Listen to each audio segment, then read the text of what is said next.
seen Hosana's belly, I think it's safe to say that he got the, well, not the lion's share, that doesn't really work, does it? But the leopard share of the kill from yesterday.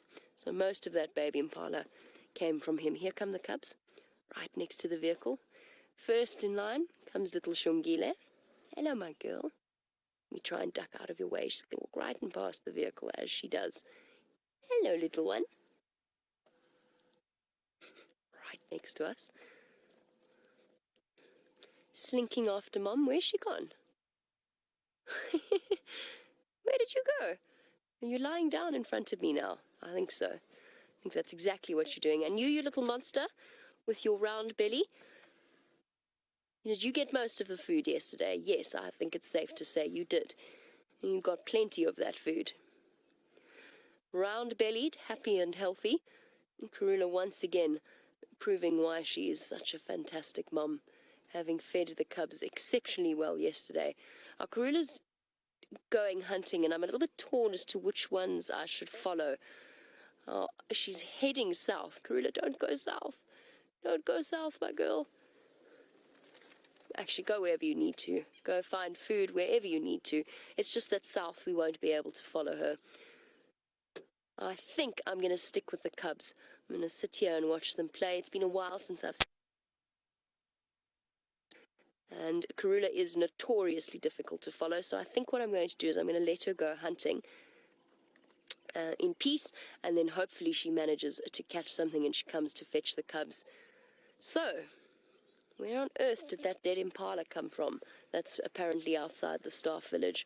Was that Karula's, or is there another leopard wandering about? Could be Tingana. Haven't seen him in a while. I'm attached here. I just want to see where Xongile is. Oh, I can see a tip of a tail. I can just see the tip of her tail sticking over the bonnet. In that case, we will have a look at her brother, Hosana. So for our newer viewers, perhaps you joined us after watching the live television show last week, Sunday evening. If you are in the US, oh, hello, madam. You would have been introduced to Karula's two royal cubs. Xongile on the right is a little female. And then she has a brother, Hosana, on the left. And they have just recently turned 11 months old. So nearly at the year stage, nearly a year old. And we know their exact birthday, funnily enough, thanks to Brent, who actually found them when they were a few hours old with Karula. Amazing that we were given that glimpse into their lives. They're going to pounce on each other. He's going to pounce on her. He's going to launch himself at her. Oh, Hosana, you missed your chance, mister. Too late. She's too far now. You can't creep up on her. Just the flicking tail. Hosana is looking absolutely massive.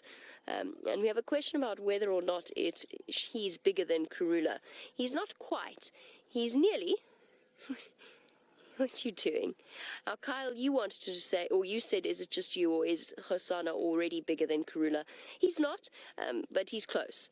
He's probably getting close to her in weight, and he's almost the same height. She's just that little bit taller. Give it another month, though, and I think he's going to be bigger than her. He's already almost double the size of his sister, and it just goes to show the difference between male and female cub development. And Xongile is graceful and independent and spirited, and Hosana is much bigger and a bit clumsy. Oh, almost got him by the bottom there. Oh, how cool is this? Right next to the water's edge. Little kitten-like rolling over onto her back.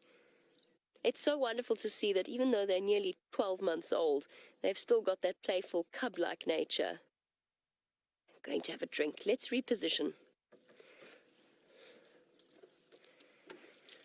Now, James, you saying, and I've often wondered this, you wonder what it is that makes Karula decide, okay, this is a good spot to leave the cubs.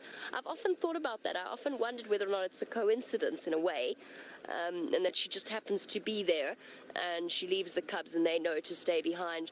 I think in the beginning, she chooses the spots very carefully. When the cubs are still young and vulnerable, I think that there is a deliberate decision-making process that happens with where the cubs are left. She'll choose somewhere that is dense with lots and lots of hidey holes. Just make sure we don't scare him. Hello, boy. You having a drink? There we go. So James, very good question. I think she picks places that the cubs are familiar with. Now that they are nearly a year old, of comfort, which is why they're out in the open as they are. They're a lot more alert, they're very fast, and of course, most importantly, they've mastered the art of shooting up to the top of a tree if they need to. Now, they're almost at the point, that year turning point is where leopard cub survival rate does start to increase. We often trot out the statistic that 70% of cubs, leopard cubs, don't make it to their first year. Karula, of course, beating the odds time and time and time again with her cubs. But they're almost at that point. That won't mean they're out of the woods, standing by. But it does mean that they are a little bit safer. Copy that. I've just got the two cubs here at the dam. Karula's moved off along, she sort of went southeast along Treehouse Road.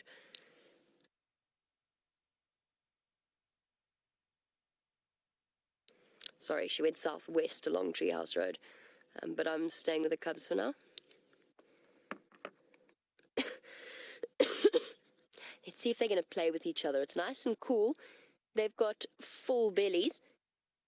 And they're quite happy to spend their morning lounging. Perhaps they'll play a little bit. Sorry, standing by. Sorry, everybody. I just have to do a bit of chatting.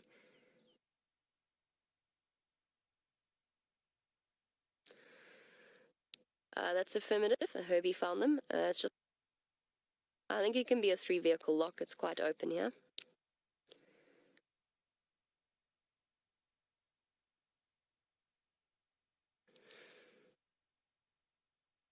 Copy, copy. Sorry, everybody. I just had to... Oh, my goodness. I'm sorry. Sorry, standing by.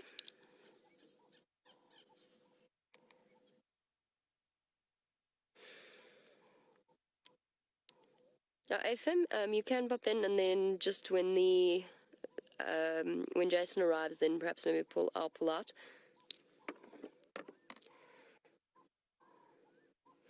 I'm so sorry, everybody. I just had to organize the sighting and just chat with the other vehicles, and the conversation is still continuing.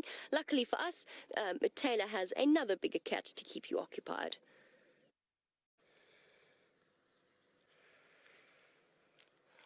Unfortunately, our time with our gorgeous little leopard cubs is limited. There are lots and lots of people that would like to have a chance to come and view them, and because we don't want to ever overpressure or overstress the animals, we are very, very careful about making sure that there's only a certain number of cars in each and every single sighting. So we're going to sit with them for a little bit longer. As soon as one other vehicle approaches, then it will be time for us to leave and let them enjoy their space in peace and quiet. Mom has disappeared off. I think that's what we'll do afterwards, is we'll just go and see whether or not we bump into her on the road. We'll go and check and follow her tracks and just work out exactly where it is she's gone. And then hopefully we'll be able to set safari this afternoon. It is just one of those things, particularly at this time of year. The safari lodges are always very, very busy, and it is our South African holidays, which means all of the schools are on holiday as well. Sorry, just waving hello to some of the guests. Look at that. Just look at the phenomenal size difference between the two. Their eye colors have kind of become the same. Xongile, of course, when she was a cub, had the brightest, brownest eyes. I'd never seen brown eyes like that on a leopard before. It was really unusual. And now the eyes are they've lightened up a little bit, and they've almost become basically the same color as her brothers. But there's a tremendous difference between the size of their heads. Already Hosana has got quite a thick neck, powerful shoulders, very, very different to his sister. Hey, boy, you're looking a bit grumpy this morning. Perhaps it's because you've eaten all of the impala and now you've got indigestion.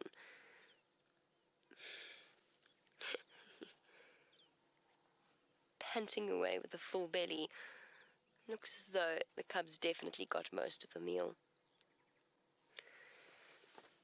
Sorry, I'm just going to turn my Game Drive channel right down. They look like proper miniature leopards now. Both of them panting, even though it's quite chilly this morning.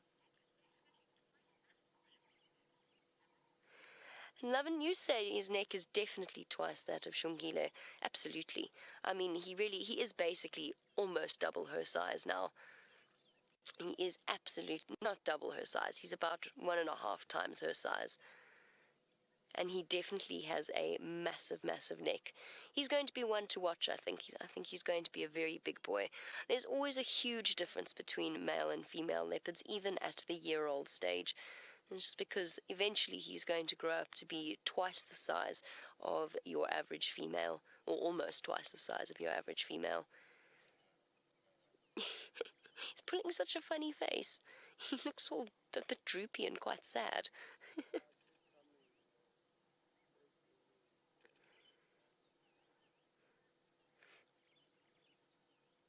You can see him panting away, their fur like velvet.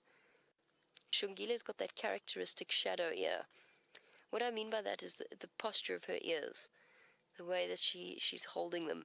Looks very much like her aunt Shadow, which is one of Karula's oldest daughters. Shadow holds her ears just like that sideways droop. They're both watching a bird that's been wandering along the edge of the water. It's a little three-banded plover, and I don't think it's going to make the mistake of becoming their breakfast, or their second breakfast, but that's what's attracted their attention. It's just hidden behind that. Oh, there it is. Well done, Rion. I didn't even see it pop out there.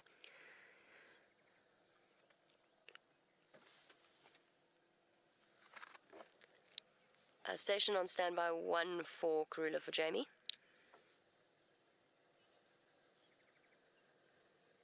There you go. Beautiful little three-banded plover.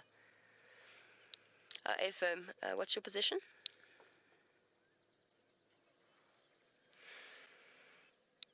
Okay, copy. When you start approaching Treehouse, just let me know and I will pull out for you. Okay, so we've got a minute or two more. I'm just chatting to one of the other guides. We do just have to split up our time. Hopefully, before the end of the sunrise safari, we'll have a chance to come back. But to be honest, I don't think it's going to happen. There are lots and lots of people that want to come and spend time with these leopards.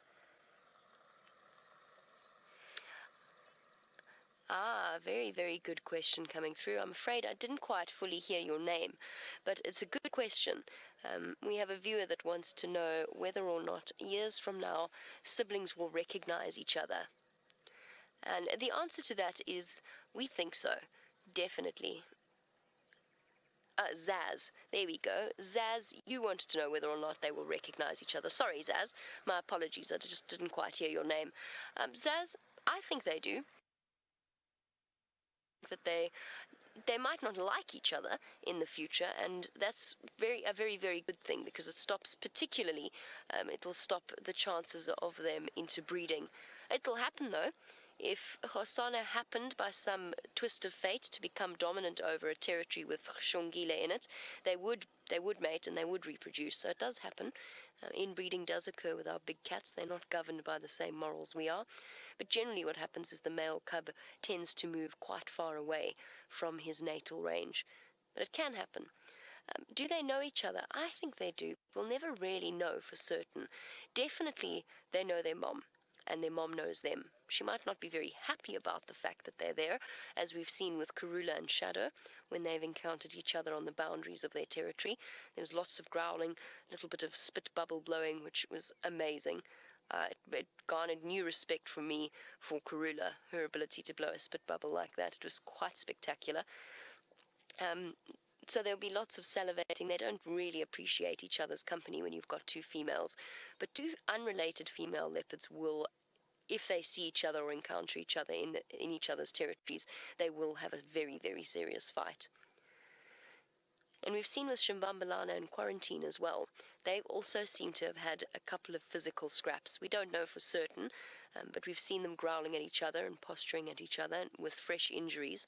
So it seems likely that they've had a fight before.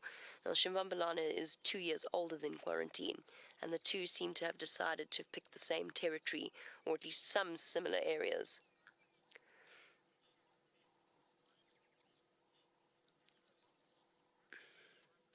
Sorry, Michael, that was complete faux pas on my part. You're absolutely right. Shadow is not Xongile's aunt at all.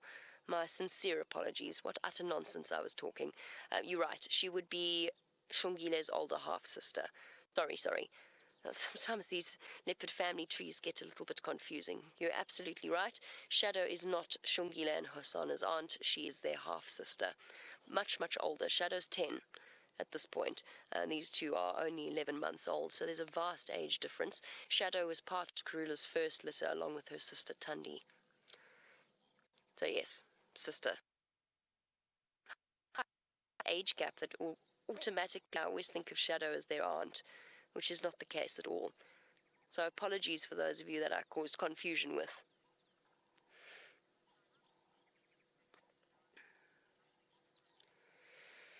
Anna Marie, I also think he's quite big for his age. Anna Marie is commenting that that Hosana might be at least as big as Tingana, and that she thinks that he's quite big for his age. I think he's big too. I really do. You're going to go stalk the bird. That's not going to work very well. That was done without finesse, mister. Ah, back down again. Yeah, that bird saw you coming a long way off, little Hosana. Or not so little Hosana. I think he's quite big for his age as well. I mean, you always forget slightly when you haven't seen a leopard cub for a while of this age. I'm sure Xongile was smaller than Hosana is now when he was 11 months of age. So absolutely, I think he's going to be quite big. And Tingana, of course, is the likely father of these cubs. We'll only know for certain when the DNA results come back from their scat. But Tingana is a big boy. And I think Hosana is probably going to go the same way. Karula does seem to have a penchant for producing really beautiful boys. Quarantine is utterly gorgeous. Shimbabalana I've never seen.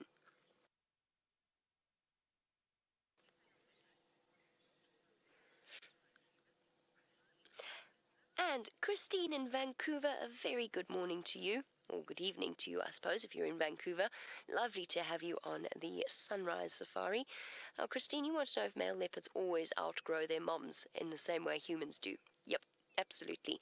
His feet are already bigger than Karula's, and they were, in fact, his tracks were bigger than Karula's a good month or so ago, possibly even longer ago. So absolutely, he will outgrow mom. He's going to outgrow mom very shortly, and that happens with all male leopards. They're always much bigger than the females, unless there's something wrong with them. They're always very large.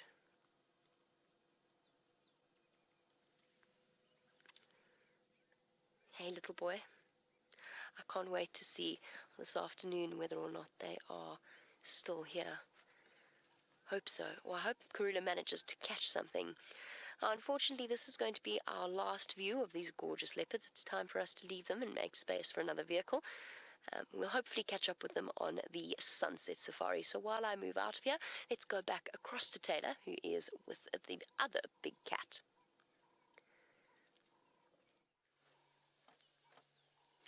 Now, most of them have finished feasting on the carcass. You can see there now, well, the little cub is having a drink. I can't believe after eating all of that meat that there is still space for milk in that tiny belly. But you can see mom's got a very distended tummy, so that's good. And I'm sure that they're going to enjoy the cooler weather today. At least it's not going to be a scorching hot day, because there's nothing worse when you've got an exceptionally full tummy to sit out in weather that's, in excess of 80 Fahrenheit. So I hope that it stays nice and cool, or at least that the clouds stay over the sky this afternoon. Hopefully we'll get a chance to go back in and have a look at the carcass. Is one of the Birminghams is feasting on it, but there's really not any space. There's just enough space for one vehicle, so we're all sort of taking turns, and hopefully our turn will come soon. So